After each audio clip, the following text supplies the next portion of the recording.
Our brother Ifeanyi posted on his Facebook page when he was alive.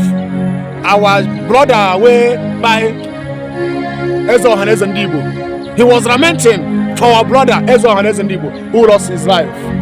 But unknowing to him that this last post, this thing that he's writing on his Facebook page will be the last post on his Facebook. That in next few hours that he himself will leave this world. This world, vanity upon vanity. Listen to me, most of you people may not see the end of this year, but I'm not wishing you bad luck. Most of you may be next year. Most of you may be 5 years, 10 years, 20 years. This world is not our home. We are strangers on this world. We are going to leave this world one day.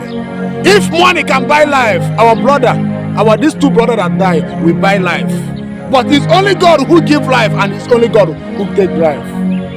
This world, vanity upon vanity.